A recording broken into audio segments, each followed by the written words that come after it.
नमस्कार दोस्तों, मेरा नाम है पुष्पेंद्र और आप देख रहे हैं अपना यूज ऑफ कंप्यूटर चैनल। आज हम जिस टॉपिक के बारे में बात करने जा रहे हैं वो हमारा जीएसटी इनवॉइस से रिलेटेड है। जैसा कि आप सबको पता ही होगा, जीएसटी इनवॉइस में बहुत से चेंजेस किए गए हैं, जैसे कि जीएसटी इनवॉइस नंबर पे फाइनेंशियल ईयर को मेंशन करना, डेट ऑफ सप्लाई मेंशन करना, प्लेस ऑफ सप्लाई मेंशन करना, साथ ही साथ स्टेट कोड को मेंशन करना भी जरूरी है। ये सब आप एक अकाउंटिंग सॉफ्टवेयर की मदद से बहुत ही आसानी से कर सकते हैं। बट आज मैं आपको एक्सेल पर कैसे एक जीएसटी इनवॉइस को रेडी किया जा सकता है उसके बारे में बताऊंगा। तो आपका ज्यादा समय ना लेते हुए चलिए वीडियो को शुरू करते हैं।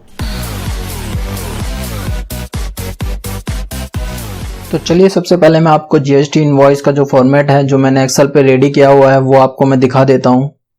तो जैसा कि आपको दिख रहा होगा, ये जो फॉर्मेट है वो एक एक्सेल पे बनाया हुआ फॉर्मेट है जो कि पूरा एक जीएसटी इनवॉइस की तरह आपको इसका लुक देखने को मिल ही रहा होगा।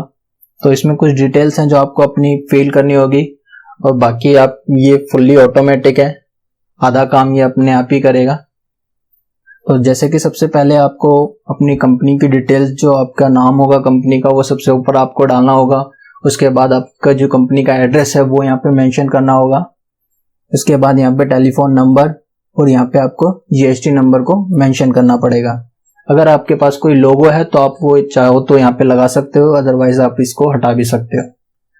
उसके बाद नीचे आ जाते हैं तो ये हमारा टैक्स इनवॉइस है, तो इसलिए टैक्स इनवॉइस यहाँ पे लिखा रहेगा। उसके बाद आ जाते हैं हमारे इनवॉइस नंबर पे। तो इनवॉइस नंबर आप जैसे कि देख रहे होंगे, यहाँ पे सबसे पहले मैंने फाइनेंशियल ईयर को मेंशन किया है, उसके बाद इनवॉइस का नंबर डाला हुआ है। तो आपको भी सेम ऐसे ही करके लिखना होगा।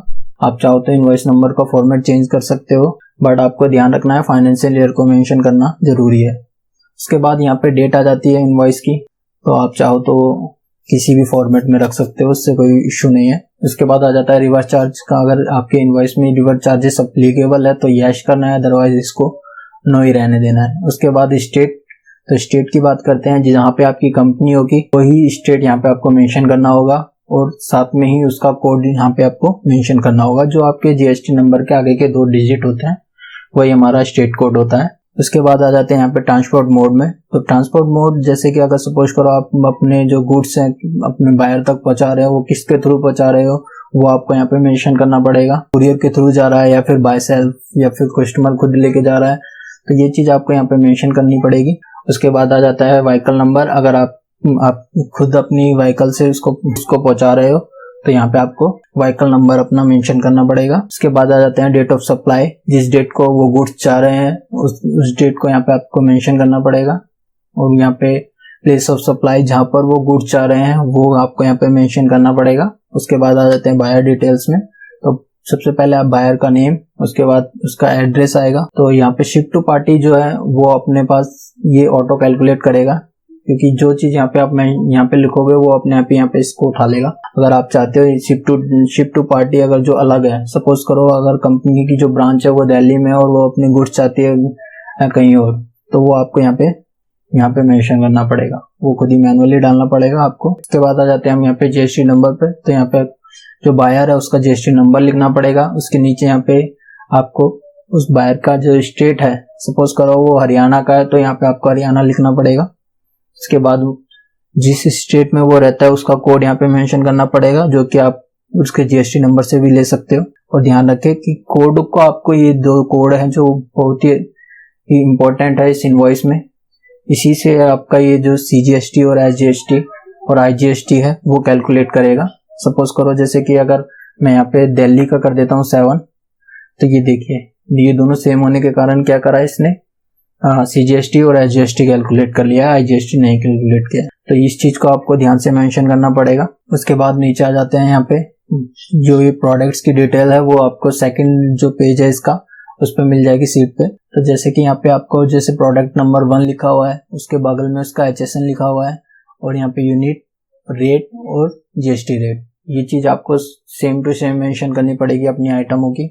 जैसे आप वहां पे लिखोगे वो ऑटो यहाँ पे सारा कुछ आ जाएगा, आपकी डिटेल जितनी भी होगी वो यहाँ पे उठा लेगा अपने आप ही। तो आपको क्या करना है, सिर्फ यहाँ से ड्रॉप डाउन मेन्यू से उसको सिलेक्ट करना है, सीधा वो HSN कोड, और वही बस आपको यहाँ पे क्वांटिटी डालनी होगी, वो आप मैनुअली डाल देना उस चीज को। उसके बाद नीचे आ जाते हैं थोड़ा सा, तो नीचे आपको यहाँ पे मिलेगा फॉरवर्डिंग चार्जेस। जो कि अगर सपोज करो हम किसी को गुड्स पहुंचा रहे हैं तो उस पर हम जो कुरियर चार्जेस लेते हैं वो चीज़ होती है हमारी। अब यहाँ पे नोट करने की बात यह है कि इसमें जो जीएसटी रेट होता है वो जो हमारे गुड्स में सबसे हायर जीएसटी होता है, रेट होता है, वही कैलकुलेट करना पड़ता है। तो ये ऑटोमेटिक कैलकुलेट करेगा। जैसे कि मैं अभी इसको पहले IGST कर देता हूँ 1 मिनट, ताकि आपको पहचानने में आसानी हो। तो अभी यहाँ पे 12% कैलकुलेट कर रहा है। और सपोज करो अगर मैं यहाँ पे कोई 18% के आइटम लेता हूँ, 1 सेकेंड, हाँ, तो ये देखिए जैसे यहाँ पे आपने 18% की आइटम ली तो इसने भी GST 18% के हिसाब से कैलकुलेट कर लिया। उसके बाद नीचे आते हैं तो नीचे आपको यहाँ पे काफ़ी चीज़ देखने को मिल जाएगी। तो ये जो होगा सारा कुछ ऑटो कैलकुलेट होगा। तो यहाँ पे आपको जैसे ये दिख रहा है कि ये राउंड ऑफ है, पैसे में भी कैलकुलेट कर रहा है इसको, वर्ड में ये ऑटो कैलकुलेट करेगा। वर्ड में इसको जो अमाउंट यहाँ पे होगी हमारी वही यहाँ पे कैलकुलेट करके वर्ड में लिख देगा। तो उसके लिए आपको क्या करना पड़ेगा, जो राउंड ऑफ है वो यहाँ पे माइनस कर देना पड़ेगा ऊपर वाले से, जो भी होगा जितना भी होगा वो आप यहाँ पे कर देना।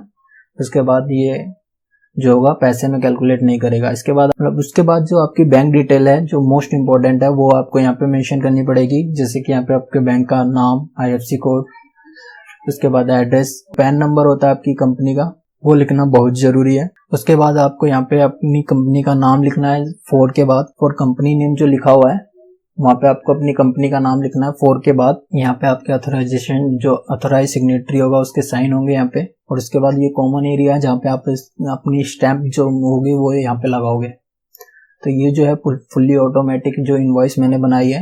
ये जो एक्सेल टेम्पलेट है इसको मैंने लॉक किया हुआ है। आप चाहो तो इसमें चेंजेस करने के बाद इसको लॉक कर देना, क्योंकि लॉक करने से आपकी जो मोस्टली जो फॉर्मूले वाले जो एरिया हैं वो चेंजेस नहीं होंगे।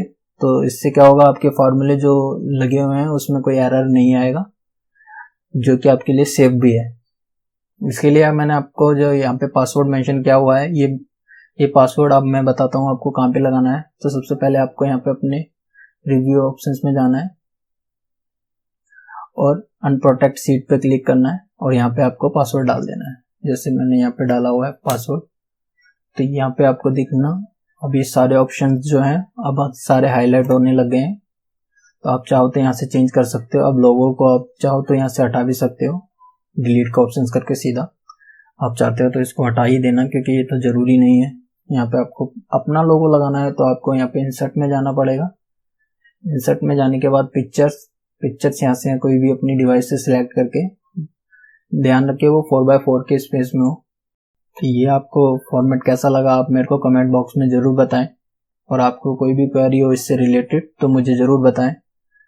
आपको मैं इसका जो डाउनलोड लिंक है वो अपने डिस्क्रिप्शन में दे दूंगा, आप वहाँ से इसको सीधा डाउनलोड भी कर सकते हैं। आपको ये वीडियो कैसी लगी आप मुझे कमेंट बॉक्स में ज़रूर बताएं। और अगर आप अभी तक आपने मेरे चैनल को सब्सक्राइब नहीं किया है तो प्लीज़ सब्सक्राइब बटन पर क्लिक करें और साथ ही साथ बेल आइकन को भी प्रेस करना ना भूलें। तो थैंक यू फॉर वॉचिंग।